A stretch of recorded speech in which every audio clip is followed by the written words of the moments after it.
عامر خان سے میری ملاقات ہوئی، میں نے اس کو کوئی دین کی بات نہیں کی، صرف محبت تھی۔ اب تک اس کے میسج آتے کہ میں زندگی میں کسی سے متاثر نہیں ہوا، تم پہلے آدمی ہو جس سے میں متاثر ہوں، میں نے کوئی جادو کیا، صرف محبت۔ لوگوں کو محبت دو، قریب ہوں۔ میں جب گیا بڑی مشکل سے، اللہ نے ملاقات کا کوئی راستہ ہی نہیں تھا، وہ مجھے نہیں جانتا تھا، میں اسے نہیں جانتا تھا، تو کوئی موقع نہیں مل رہا تھا ملاقات کا۔ تو اللہ نے شاہد آفریدی کو بھیج دیا۔ شاہد آفریدی اس کی دوستی تھی، ہمارا جو کرکٹر ہے۔ میں نے اس سے فون پر کہا یار میری ملاقات تو کرا، اس نے ملاقات کروائی۔ تو اس نے مجھے کہا آدھا گھنٹہ ہے، آدھا گھنٹہ۔ جب میں پہنچا میکسیمم پونا گھنٹہ، میں نے ٹھیک۔ میں گیا تو وہ سہما ہوا چہرہ کہ بھائی مولانا آ گیا، پتہ نہیں کیا کہیں گے، بھائی یہ تو کیا کر رہا ہے، تو حرام کر رہا ہے، ناچ رہا ہے، گا رہا ہے، توبہ کر، ابھی تیرے لیے دوزخ کا فیصلہ ہو جائے، پتہ نہیں کیا ہوا، وہ ڈرا ہوا سہما ہوا تھا۔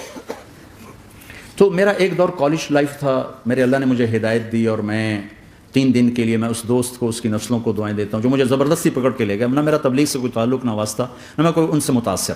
ایک لڑکا تھا، بنگالی تھا، گشت کرتا تھا، لیکن میں اس سے ذرا متاثر نہیں ہوا۔ میرا دوست متاثر ہو گیا تھا، تو میں تو ان کے قریب سے نہیں گزرتا تھا۔ تو وہ اور میں اسکول میں اکٹھے آ رہے تھے، کالج میں اکٹھے آ رہے تھے، تو وہ متاثر ہوا، وہ 3 دن کے لیے جا رہا تھا، تو مجھے بتائے بغیر میرا ہاتھ پکڑ کے لے گیا، مجھے کام ہے چلو میرے ساتھ، اور میں اس کو انکار نہیں کر سکتا تھا، یہ میرا اس کا تعلق تھا۔ اب بھی اسی طرح بھائیوں جیسا تعلق، میں اس کا احسان مان، مجھے زبردستی لے گیا۔ ہمارے پنجابی کی مثال ہے، کبے نو لت لگی اس سیدھا ہو گیا۔ وہ جو ہوتا ہے ہنچ بیک ہوتا ہے نا، اس کو کسی نے لات ماری تو سیدھا ہو گیا، مہربانی بھائی تیری لات سے میں سیدھا ہو گیا، تو مجھے تو وہ کبے والی لت پہ گئی۔ تو اللہ نے مجھے اس طرف لگا دیا۔ اور جب میری کالج لائف، میں نے کالج کا بہترین سنگر تھا، اسکول کا بہترین، یہ جنید جمشید کیا ہے جو اس زمانے میں یہ سارا کو اٹھایا میں نے سارا کیا ہے۔ تو اب وہ بیچارہ ایسے بیٹھا ہوا، تو میں نے اس سے بیٹھتے ہی فلموں کی باتیں شروع کر دی۔ اور تھوڑی دیر بعد کہ میں نے محسوس کیا کہ فرام 60 to 72 جو فلم انڈسٹری کو جتنا میں جانتا تھا اتنا وہ نہیں جانتا تھا، تو اس کے اوپر میرے علم کا روپ پڑ گیا، اس کی لائن کا علم تھا نا۔ تو حیران پریشان، یہ واز تو ہو رہے، تو کبھی دلیپ کمار کی باتیں شروع ہو گئیں، کبھی راج کپور کی شروع ہو گئیں، اور کبھی محبوب صاحب شروع ہو گئے، کبھی مدن موہن شروع ہو گئے۔ وہ آدھا گھنٹہ تو یوں ہی گزر گیا۔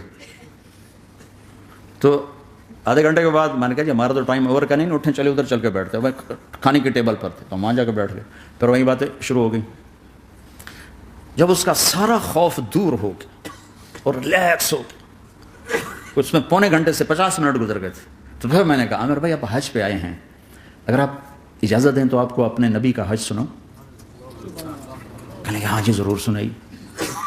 پھر میں 1.25 گھنٹہ بولتا رہا، اور وہ ایسے کر کے یہاں سے وہ یوں نہیں ہوا، 1.25 گھنٹہ ایسے بیٹھ کے یوں سنتا، ہلا نہیں اپنی جگہ سے۔ لوگ محبت کے بھوکے ہیں، تم فتوے دینا شروع کر دیتے۔ 2 گھنٹے کی ملاقات کے بعد جب ہم نکلے تو نیچے تک چھوڑنے آیا عامر خان۔ حج کے بعد میں نے کہا ایک ملاقات اور ہو جائے گا، ضرور ہوگی۔ پھر اس کا میسج آیا کہ میں مدینے چلا گیا ہوں، معذرت چاہتا ہوں۔ میں نے کہا میں مدینے آ جاؤں گا، میں مدینے پہلے ہو آیا تھا حج سے پہلے۔ تو اس نے کہا کہ آپ 14 تاریخ کو آ جائیں، 4 سے 6 کا ٹائم میں نے آپ کے لیے رکھا ہے۔ تو میں، جنید اور ایک اور ساتھی، ہم دوبارہ وہاں چلے گئے 4 بجے، 4:15 ہم اس کے ساتھ ہماری شوٹنگ شروع ہوئی، 4:15 سے 10:15 تک 6 گھنٹے مسلسل، اور اس کے ماتھے پہ ذرا نشان نہیں آیا کہ میں بور ہو رہا ہوں۔ اور اس کے بعد ہم اٹھے، اس کا جی نہیں چاہ رہا تھا کہ ہم اٹھ کے چلے جائیں، محبت۔ پھر ایک امتحان پڑ گیا، میں اجتماع میں تھا رائمنڈ کے پچھلے سال، اس کا میسج آ گیا میری فلم تلاش آ رہی، اس کی کامیابی کی دعا کرو۔ اے چنگی بڑ، میں کہا اب کیا کروں، جواب دینا بھی ضروری، دعا بھی نہیں ہو سکتی، کیا کروں۔ تو جب وہ میسج آیا تو میرے سامنے کوئی 10-12 علماء بیٹھے تھے۔ میں نے کہا بھائی یہ میسج ہے، اس کا جواب، کہا جی یہ ہمارا فیلڈ نہیں تمہارا ہے، تو ہی جواب دے۔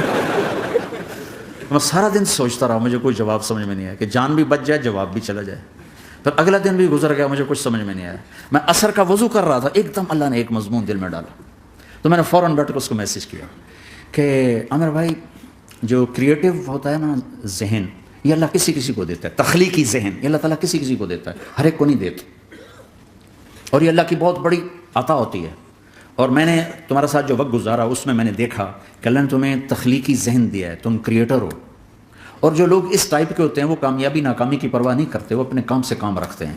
آپ کا بھائی تو فوراً اس کا میسج آیا، آپ ٹھیک کہہ رہے ہیں، آپ ٹھیک کہہ رہے ہیں. بات ہو گئی پہ میں تھا ہانگ کانگ، میں نے وہاں سے اس کو میسج کیا. دیکھو کسی مصروف آدمی کو براہ راست فون نہ کیا کرو، میسج کیا کرو کہ میں آپ کو فون کر سکتا ہوں، چونکہ میں اس کا بہت ستایا ہوا، بہت ستایا. تو میں نے اسے میسج کیا کہ میں طارق جمیل ہانگ کانگ میں آپ کو فون کر سکتا ہوں، میں آپ کو فون کر سکتا ہوں. میں ہمیشہ اسے اب بھی میرا فون پہ رابطہ ہے، میں پہلے اسے میسج دیتا ہوں میں آپ کو فون کر سکتا ہوں. اگر اس کا جواب نہ ہے پھر میں نہیں کرتا ہوں. کبھی وہ خود کر لیتا ہے، کبھی وہ میسج دے دیتا ہے کال کر لیں. تو تھوڑی دیر بعد اس کا فون آ گیا کیونکہ میں اس وقت دلی میں ہوں، کانفرنس میں تھا، تو میں نے آپ کا میسج دیکھا تھا، میں اٹھ کے باہر آ گیا ہوں، ابھی آپ سے بات کر کے پھر میں جاؤں گا. تو اسے باتیں کرتے کرتے کہنے لگا آپ کی دعا سے میری فلم کامیاب ہو گئی. میں کہا یا اللہ میں کوئی نہیں کی تھی.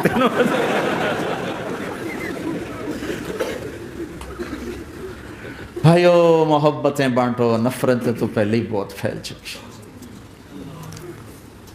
نشہ پلا کے گرانا تو سب کو آتا ہے، مزہ تو تب ہے کہ گردے کو تھام لے ساتھ.